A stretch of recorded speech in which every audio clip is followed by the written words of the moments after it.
Namasté. Bienvenue comme toujours sur le site Bougourou Mario. Sans perdre de temps, nous allons poursuivre la lecture du petit livre Elam Monroe, Tout être un. Et nous en sommes aujourd'hui à la 13e partie. Nous avons parlé et nous parlerons encore de l'homme de paix.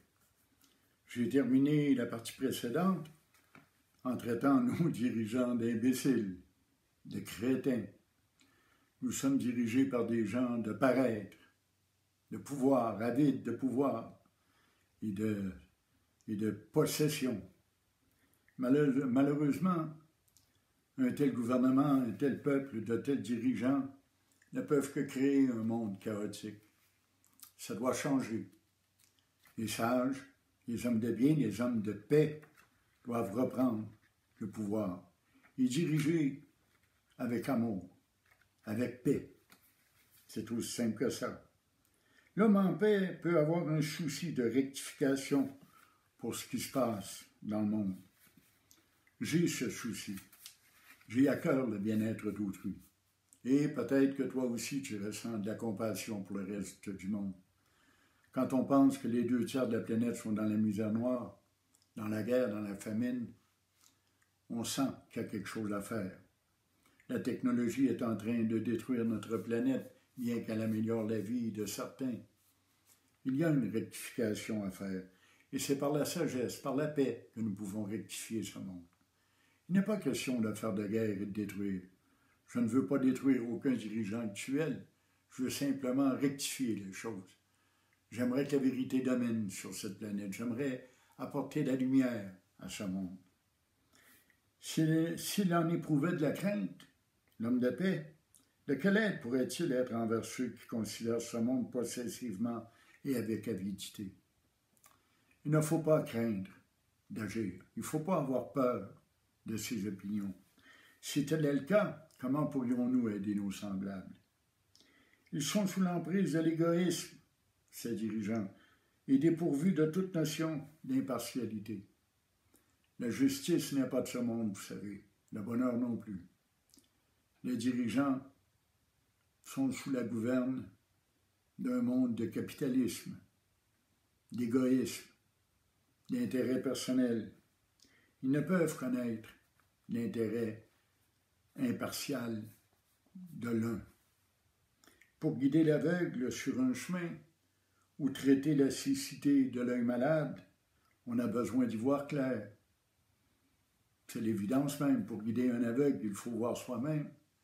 Et pour soigner ses yeux, il faut être capable de voir soi-même. C'est évident. Mais c'est pareil pour l'homme éveillé, pour l'homme de paix. Pour être capable d'aider les 2/3 de la planète, il faut commencer par être capable d'y voir clair, de voir les vrais problèmes. Or, les vrais problèmes ne sont pas dans l'absence de nourriture, mais plutôt dans ceux qui la mangent. Pour les 3 repas que nous prenons par jour, notre voisin mange 1 fois ou 3 jours. C'est ça la vérité, c'est ça qu'on doit voir, c'est ça qu'on doit rectifier. De même, celui qui peut réformer le monde est celui qui a découvert sa propre nature immuable par rapport à la nature changeante du monde et demeure paisible. Bientôt, les êtres éveillés vont reprendre le contrôle de ce monde, y apporter la paix et l'abondance. L'abondance en tant que compassion, l'abondance en tant qu'amour, mais surtout l'égalité entre les peuples et entre les hommes et les femmes, entre les Noirs et les Blancs. Il n'y a qu'un seul pays, c'est la Terre. Il n'y a qu'une seule race, et c'est l'humanité. Il n'y a qu'un, et c'est cet univers. Et nous avons tous un devoir. Nous avons tous une responsabilité, et c'est d'être en paix avec soi et les autres. De nos jours, dans notre société, on entend souvent parler des droits des uns et des droits des autres, n'est-ce pas? Le droit de la minorité, le droit des homosexuels, le droit des transgenres, le droit de ci, le droit de cela. Tout le monde possède des droits, le droit de s'exprimer, le droit de parole, le droit de manifester, le droit de crier, le droit de tout casser si le cœur m'en dit. Mais personne ne semble avoir de responsabilité et de devoir. Notre seul devoir, c'est la paix. C'est une exigence même. Nous devons devenir des êtres paisibles, des êtres de paix. De tels hommes ne peuvent s'empêcher d'aider le monde. Effectivement. De quel côté de la barrière êtes-vous?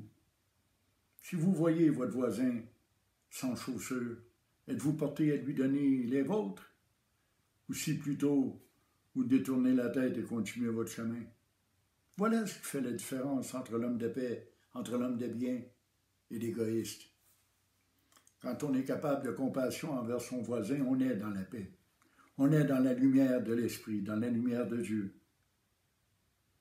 Est-ce que quelqu'un peut manquer de cœur au point de ne pas relever un enfant qui glisse et tombe? Est-ce qu'il y a des gens qui sont comme ça? Ben oui, il y en a. Il y en a des gens qui se foutent complètement de ce qui arrive aux autres. Du haut de leur tour et de leur building de dizaines et de dizaines d'étages, ils regardent en bas et ce qu'ils voient, ce sont de tout petits points, pas des êtres humains, de tout petits points qui se déplacent comme des fourmis dans une fourmilière. Pour eux, la vie humaine n'a aucune importance. Ces êtres humains-là, ce ne sont guère plus que des insectes. C'est quand on descend au niveau du sol qu'on s'aperçoit que ce ne sont pas des insectes, ce sont des êtres humains. C'est là que la compassion et l'amour peuvent naître. Il faut revenir au niveau du sol. C'est ça la véritable humilité. Le mot humilité vient du latin humus, qui veut dire terre. Revenir à notre origine, de revenir à ce que nous sommes véritablement. Revenir au niveau de la terre pour voir le monde tel qu'il est, et non pas tel qu'on pense qu'il est, tel qu'on voudrait qu'il soit. Même question pour les sages, capables de comprendre les difficultés du monde et qui peuvent aider les gens. Bien sûr que les sages peuvent aider, et c'est ce qu'ils se doivent de faire, c'est leur devoir d'apporter la paix. Parce qu'il s'est détaché du mental et du corps, le sage n'est pas éprouvé par l'effort que demande le service du monde. Tout comme le principe vital, ayant quitté un corps, ne souffre pas, même si de lourds attelages passent sur son corps en l'écrasant. Le sage ne se dérobera pas devant le travail et les soucis. Seule la paix réalisée effectivement peut produire un tel courage et un tel calme. Nous en avons de nombreux exemples dans le monde et dans l'histoire, des gens qui se sont dévoués corps et âme au service de leurs voisins. Je ne dis pas qu'il faut tous devenir des saints et des sages et essayer de sauver l'humanité, mais tout simplement d'accomplir notre devoir. Laisser faire nos droits et accomplir nos responsabilités. Et la première de ces responsabilités est de nous éveiller, de faire la paix en nous et de faire la paix autour de nous. En apparence, la paix peut donner une impression de fadeur et de manque de vigueur. C'est vrai, les êtres de paix ne sont pas ceux qui crient le plus fort et ceux qui agissent le plus. Ils ne portent pas de coups, ils ne se font pas remarquer. En fait, la paix peut tout vaincre. C'est par la paix que l'on peut reconstruire ce monde. C'est par la paix qu'on peut découvrir notre véritable être, l'être intérieur que l'on est, conscience. C'est par la paix qu'on peut aider nos voisins, notre famille, les étrangers. La paix, elle surpasse tout en ténacité et en courage. Et c'est de ces qualités que dépend la réussite. La paix, c'est le courage. La paix, c'est la ténacité. Non pas la violence, la haine et le désir de vengeance. Ça nous détruit. Ce sont des émotions parmi les plus négatives. Elles ne peuvent faire de bien car elles ne sont pas bien. Mais la paix cause le bien et cause la paix. Elle entraîne la paix autour d'elle parce que la paix est en elle. Un plant de tomates donne des tomates. Un pommier donne des pommes. Un pommier ne donnera jamais de bananes. Et des concombres ne pousseront jamais sur un plant de tomates. De la paix vient la paix. De la haine vient la haine. Même si le mont Mérou, c'est un symbole de l'axe du monde, devait basculer, ce ne serait qu'un incident, provoquant tout au plus un léger sourire chez l'homme en paix, à moins qu'il ne se laisse complètement impassible. Cet état est précieux pour les questions regardant aussi bien le monde que l'esprit.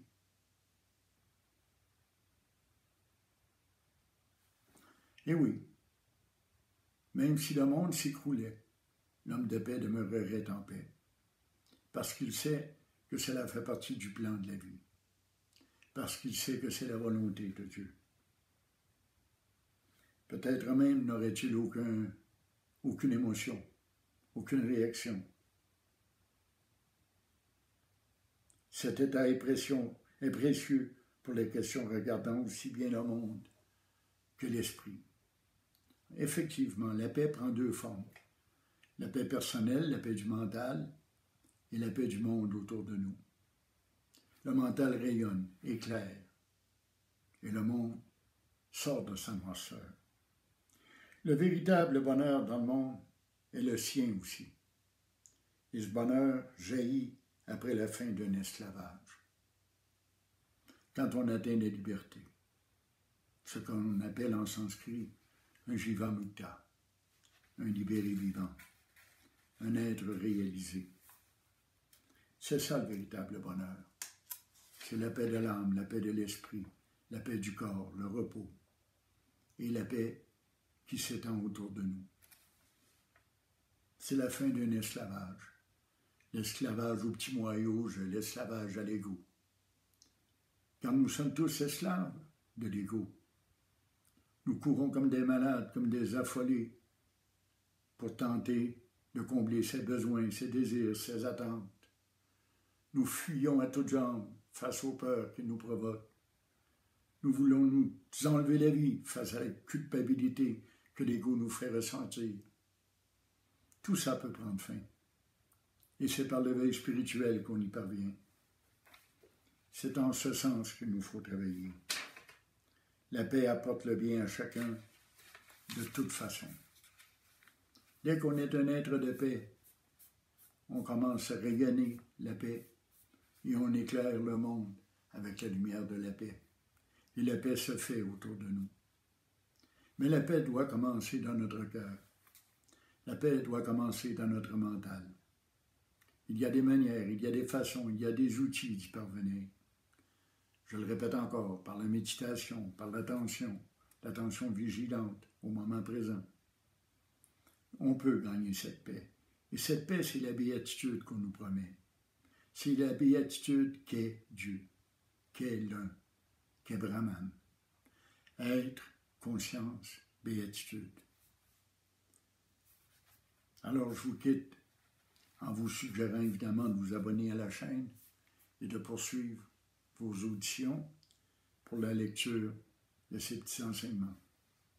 À la prochaine.